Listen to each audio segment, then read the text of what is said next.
हाँ भाई, क्या हालचाल। गुड मॉर्निंग, जय श्री राम। कैसा चल रहा है आप लोग का पढ़ाई?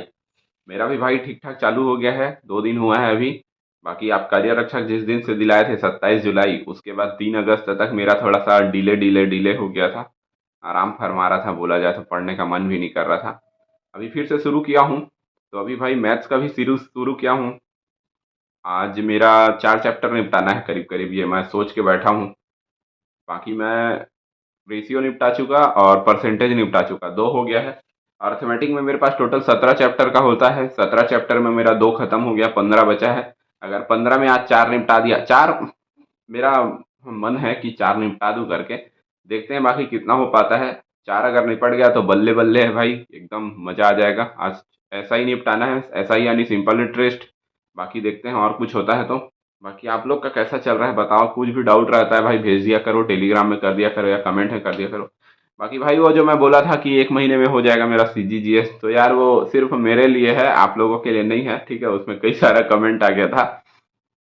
तो ऐसा है भाई मेरे लिए कि जो मैं आबकारी आरक्षक के लिए पहले पढ़ा था, तो जो लिखा हूँ उसी को मैं वापस से 1 महीने तक रिवीजन करूंगा, तो ठीक है। मेरे लिए 30 नंबर में 20 नंबर लाने के लायक हो जाएगा, मेरा इतना नोट्स है। मतलब उस दिन बनाया था जो, तो उतने में हो जाएगा 20 नंबर लाने के लायक, मेरे को ऐसा लगता है। बाकी देखते हैं, अगर और ज़्यादा पढ़ना पड़ेगा तो 2 महीना पहले कर लेंगे सीजी को, है ना। बाकी अभी से सीजीजीएस तो पढ़ते नहीं जाऊंगा, क्योंकि मेरे को पता है कि यहाँ बहुत झोल है। ठीक है, सारे कोचिंग में यहाँ पर झोल है। या कोई भी बुक ले लो तो उसको मैं कंप्लीट नहीं कर पाऊंगा। कोई सब बुक अच्छा है भाई, कोई बुक बुरा नहीं है, ठीक है। हरिराम पटेल भी मैं देखा हूँ अभी, एग्जाम दिलाने गया था तो वहाँ कई लोगों के पास था, तो देखा ठीक था। नोट्स बनाना नहीं पड़ेगा उस बुक से, आपको नोट्स बना बुनाया मिलेगा उसमें, बस पढ़ पाओ तो पढ़ पाओ। बाकी मेरे को नहीं लेना है ना। जो भी है मेरे को ठीक है, मेरा सिस्टम में जो भी पढ़ा होगा पढ़ा होगा। मैं पीडीएफ ही खोजते रहता हूँ, और पीडीएफ मिल जाता है तो मेरा काम हो जाता है। बाकी ये ऑफलाइन ऑफलाइन कोचिंग में मैं देखा हूँ भाई, पीडीएफ पीडीएफ मांग दोगे तो मार पीट देंगे, ऐसा बोलते हैं। मतलब मार पड़ेगा ऐसा टाइप बोलते हैं, जो भी प्यार से बोले जैसे भी बोले। बाकी पीडीएफ मांगने में उसमें क्या है यार, कि आज के डेट में सुविधा नहीं चाहिए आदमी को तो क्या चाहिए। छापते थोड़ी ना बैठे रहोगे यार, समझ में नहीं आता। छापते बैठे रहेंगे तो पढ़ेंगे कब। नोट्स बनाने में 2-3 घंटा लग गया तो उसको उतने देर में तो मैं याद कर दूंगा यार, 2-3 घंटे में। हाँ, पीडीएफ दे दो मेरे को, मैं 2-3 घंटे में याद कर दूंगा। बाकी कई लोगों का समस्या रहता है कि उसको अपना ही हाथ का याद होता है, तो ये भी एक ठो बीमारी है, समझ जाओ कि आपको अपने ही हाथ का याद होता है तो। भाई अब आगे का टाइम जो है कंपटीशन का बहुत ज़्यादा का टाइम है, आपको दूसरे चीज़ से भी याद करना पड़ेगा। और सेकंड चीज़ ये कि डेली करंट अफेयर मत करो भाई, कोई मतलब नहीं है। कई लोग बोलते हैं daily current affair current affair.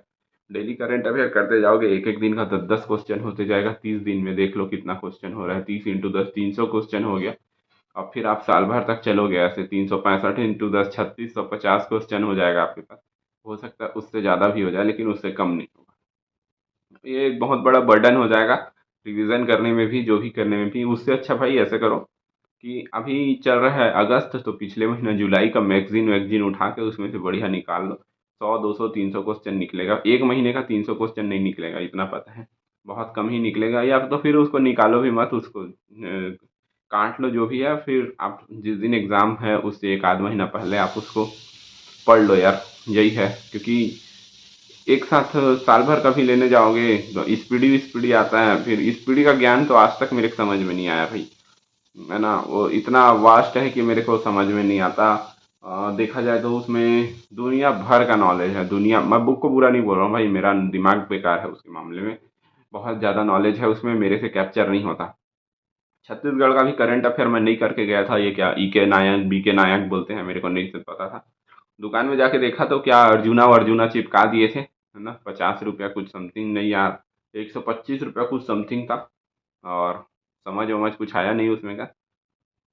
शायद 2023-24 का डाटा चिपका दिए थे मेरे को, और मेरे को चाहिए था आर्थिक सर्वेक्षण 2024-25 वाला। तो मैं वो बुक लाया था तो वो भी मेरे लिए बेकार हो गया था, कोई मतलब का नहीं था पुराना डेटा।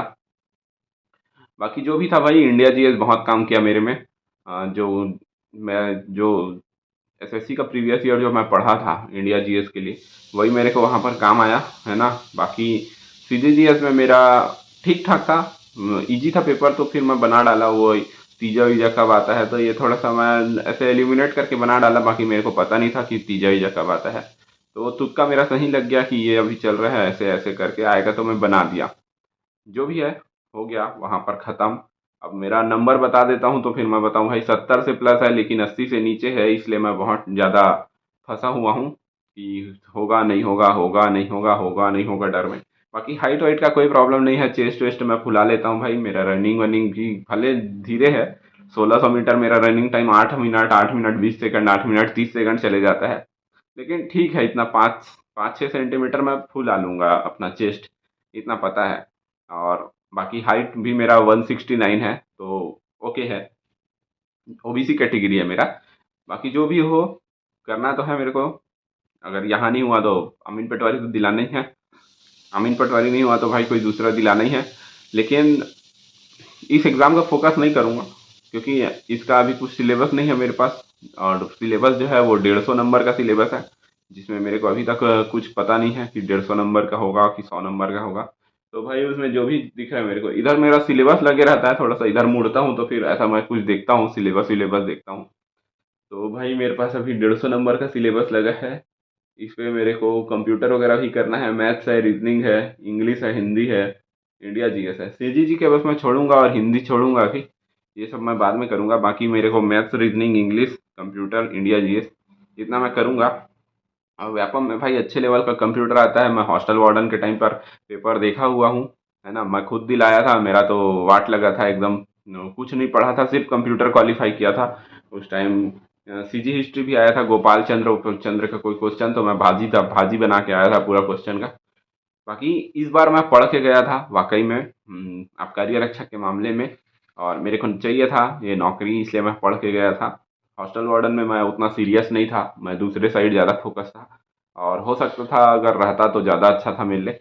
फिलहाल जो बीत गया वो बीत गया। अभी ये आबकारी आरक्षक भी जो बीत गया वो बीत गया भाई, मेरा काम था नंबर लाना। अब जो भी नंबर आया मेरे से, अब उसमें सिलेक्शन होना नहीं होना अब ऊपर वाले के हाथ में है। मेरा एग्जैक्ट नंबर मैं जब व्यापम आंसर की रिलीज कर देगा तब बता पाऊंगा, लेकिन मेरे काउंटिंग के हिसाब से भाई अभी 70 से ऊपर जा रहा है और 80 से नीचे है मेरा नंबर।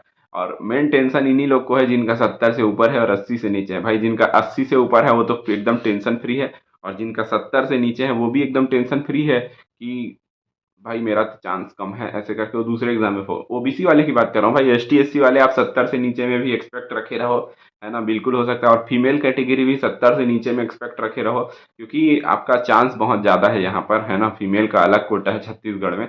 आप दूसरे जगह देखोगे तो इतना ज़्यादा फीमेल को वो नहीं मिलता, हालांकि बोलना नहीं चाहिए, बट फीमेल को इतना ज़्यादा दूसरे जगह पर नहीं मिलता जितना छत्तीसगढ़ में मिलता है। हाँ, कहीं पर भी देख लो, हर एक वैकेंसी में अलग आपका सेपरेट है। बाकी जगह पे तो मतलब कुछ कुछ में S T S C OBC और जनरल और ये फिजिकल हैंडीकैप्ड ऐसे ऐसे बस बांट देते हैं, फीमेल के लिए कुछ अलग नहीं निकालते हैं। ऐसा ऐसा कहानी तो भाई आपका फीमेल में अगर रैंक अच्छा बन रहा है तो आपका तो होना ही फिक्स है। बाकी बहुत लोगों का 80-85 भी गया है, आधा तो ये लोग से डर लग जा रहा है मेरे को। किसी किसी का कमेंट देखता हूँ भाई 85 में एनी चांस, अरे भाई पूछने की जरूरत ही नहीं है, आपका तो रैंक पड़ेगा 85 में। समझ में नहीं आता यार। और भाई बहुत सारे लोग मेरे को अभी ये भी सुनाई में आ रहा है कि किसी किसी का 80 प्लस गया है, लेकिन उनका हाइट नहीं है, ये हाइट नहीं है तो चेस्ट नहीं है। अगर हाइट हो गया, चेस्ट हो गया, तो फुला नहीं पा रहे हैं, कभी प्रैक्टिस नहीं है। ऐसा ऐसा भी है। खैर फुलाने का तो प्रैक्टिस कर ही लेगा आदमी, हाइट नहीं बढ़ा पाएगा और चेस्ट नहीं बढ़ा पाएगा। चेस्ट जितना है उसको बढ़ाने में तो तेल निकल जाएगा यार। तो अपना उम्मीद रखे रहे, अगर आपका 200 पोस्ट है और आपका थोड़ा नीचे रैंक भी बन रहा है तो हो सकता है आपको नामजोक में बुला ले, तो फिर आप एंटर हो जाओ अंदर। और कोई जो ऊपर लेवल के हैं, जो टॉप में बैठे हैं, जो ज़्यादा नंबर ला ला के, उन लोग हो सकता है हाइट में कटे, चेस्ट में कटे, तो आपका नंबर हो सकता है आगे आ जाए। यही उम्मीद में मैं भी बैठा हूँ भाई। बाकी जो भी हो, देखना तो पड़ेगा सारा चीज़। और ये जो कपड़े वपड़े वाला मामला हुआ है, तो भाई कल रायपुर सेंटर में मैं, मतलब सॉरी कल बोल दिया, 3 अगस्त को मैं रायपुर सेंटर में गया था एक स्कूल में। तो वहाँ भाई कुछ भी नहीं है कपड़े वपड़े का, सारा का सारा मतलब आप जैसे आए हो वैसे पहन के चले जाओ। कोई इंडियन क्रिकेट टीम का जर्सी पहन के आ रहा है तो कोई कुछ पहन के आ रहा है, इतना डार्क डार्क कपड़ा पहन के आ रहे हैं, कुछ रोक टोक नहीं था, कुछ भी नहीं था। और वहीं मैं बाद में यूट्यूब देखता हूँ तो उसमें दिख रहा है कि लोगों को बजाए पड़े हैं कि आपको पेपर नहीं देना है, ये नहीं देना है, वो नहीं देना है। खैर वो कपड़े वाला मामला तो पहले भी हुआ है, अभी भी हुआ, आप क्या ही बोलें उसमें। बाकी भाई अगर 10:30 बजे पेपर है तो आप बिल्कुल 9 बजे 10 बजे तक पहुंच ही जाओ। पेपर में साफ साफ लिखा है कि आप 2 घंटा पहले आओ। 2 घंटा पहले नहीं जा सकते तो एटलीस्ट 1 घंटा पहले चले जाओ यार, है ना। क्योंकि ना कई लोग बोल रहे हैं कि 10:35 हुआ था बंद कर दिए, ऐसा क्या भाई। दूसरा पेपर दिला के देख लो, अंदर में ना 1.5 घंटा बैठा देते हैं। जो ऑनलाइन होता है, जो सीबीटी बेस्ड होता है, अंदर में 1.5 घंटा बैठा दिए रहते हैं। और गेट पूरा बंद रहता है, कोई नहीं आ पाता है, ऐसे टाइप का। तो एक टाइम है यार अंदर एंट्री लेने का। आप ऐसा नहीं है कि 10:30 का टाइमिंग दिए हैं और आप 10:35 पहुंच रहे हो तो 5 मिनट ही तो डिले होता है, ऐसा ऐसा नहीं है। आप एक स्टूडेंट नहीं हो, इसके लिए आपके पीछे ना मतलब बोला जाए तो हर एक सेंटर पे ऐसे ऐसे 5 लोग हैं तो हर 900 सेंटर रहता है, 9 पंचे 45, 4500 लोग हो जाएंगे ऐसे में, तो ऐसा नहीं होता है भाई। आपको टाइम पे आना ही पड़ेगा, यही है मुद्दा। बाकी आप आपकी जो अपनी बौद्धिक आप जो सही लगे। तो भाई चलो शुरू करता हूँ मैं अपना। 4 चैप्टर करना है मेरे को। ये पहला चैप्टर मैं एसआई से शुरू करूंगा। एसआई के बाद देखता हूँ मैं क्या क्या करता हूँ। आओ मैं आपको ना अपना चैप्टर दिखाता हूँ। ये देखो भाई, दिख रहा होगा मेरा चैप्टर, ये अर्थमेटिक का है ना। ये परसेंटेज हो गया, रेशियो हो गया। अभी ये लाइन से तो कुछ ऐसा लिखा बस है, रैंडम लिखा है, मेरे को जो भी उठाना रहेगा मैं मन से उठाऊंगा। तो आज सोच रहा हूँ ये जो 6वें नंबर पर लिखा है सिंपल इंटरेस्ट, इसको पहले उठाऊं, फिर इसके बाद देखते हैं आगे क्या करना है। बाकी ये भाई एडवांस का चैप्टर है ना। मेरे पास मैथ्स का बहुत ज़्यादा चैप्टर है, मेरे को लोड ज़्यादा हो गया है थोड़ा सा। तो ये एडवांस अभी मेरे से उतना अच्छा होता नहीं है, इसमें मेरे को बहुत प्रैक्टिस चाहिए। अर्थमेटिक पहले ख़त्म कर लूँ, फिर उसके बाद मैं एडवांस पे जाऊँगा। तो ये है भाई मेरा। अब ये मैं बनाता कहाँ से हूँ बोलोगे, तो बनाता हूँ भाई, ये देखो। ये मैं किस में लगाया हूँ, ये मैं डॉक से बनाया हूँ। और ये मैं किस में लगाया हूँ, तो भाई ये मेरा सेटअप है। ये मैं कुछ दिन पहले ही बनाया हूँ, अभी मेरा कंप्यूटर है ना, इस पे करीब करीब मेरा कितना खर्चा हो गया यार, करीब करीब 3600 से 4000 के आसपास खर्चा हो गया। ये मेरा मॉनिटर जो है ना वो थोड़ा सा पुराना टाइप का है, देखो स्क्रैच स्क्रैच दिख रहा है एकदम। तो ये मॉनिटर मेरे को बदलना था, लेकिन मेरे पास पैसे की। हाँ तो भाई आप लोग देख लिए होंगे मेरा चैप्टर कौन कौन सा है। बाकी भाई मैं बोल रहा था कि मेरे को मॉनिटर बदलना था, लेकिन मेरे पास पैसे का कमी हो गया तो फिर मैं नहीं बदल पाया थोड़ा सा। बाकी अब मेरे का कंप्यूटर बन गया है तो मेरा हाथ थोड़ा रफ है, तो मैं इसी में ही करता हूँ। मेरे को थोड़ा सा लैपटॉप में ऊट-पटांग लगता है, छोटा स्क्रीन लगता है। अब भाई अब ये है। अब इसमें मेरे को थोड़ा सा टाइम लगेगा मॉनिटर को बदलते, अभी जैसे भी है काम चला लेता हूँ, है ना। चलाना ही पड़ेगा, अच्छा चल रहा है, बस वीडियो नहीं दिखता है इसमें। वीडियो देखने पर पूरा काला काला दिखता है स्क्रैच के कारण। और वाइट जो बैकग्राउंड रहता है वो दिख जाता है, वाइट बैकग्राउंड यानी कि जो टेस्ट वेस्ट का जो वाइट बैकग्राउंड आता है वो दिख जाता है, ब्लैक बैकग्राउंड का कुछ भी नहीं दिखता। तो भाई ऐसा है, अभी अब सब चीज़ हो गया, सुधर गया। 5000 के आसपास का मेरा बजट था, लेकिन मैं 3600 बस खर्चा किया। बाकी मैं नहीं किया, क्योंकि मेरे पास मॉनिटर के लिए 2000 या 2200 रुपये चाहिए था, उतना मेरे पास था नहीं, तो बचा है अभी पैसा। अब इसमें बुक वुक तो लूँगा नहीं, मैं बुक वुक तो लेता नहीं हूँ पहली बात। ठीक है। तो अब भाई चैप्टर भी देख लिया आप लोग भी प्रैक्टिस करो, मैं भी प्रैक्टिस करता हूँ। चलो बाय दोस्त। और भाई चैनल को सब्सक्राइब कर देना, आप लोग सब्सक्राइब नहीं करते यार। ठीक है। और जो सब्सक्राइब किए हैं भाई उसका बहुत बहुत धन्यवाद। ठीक है। बाय।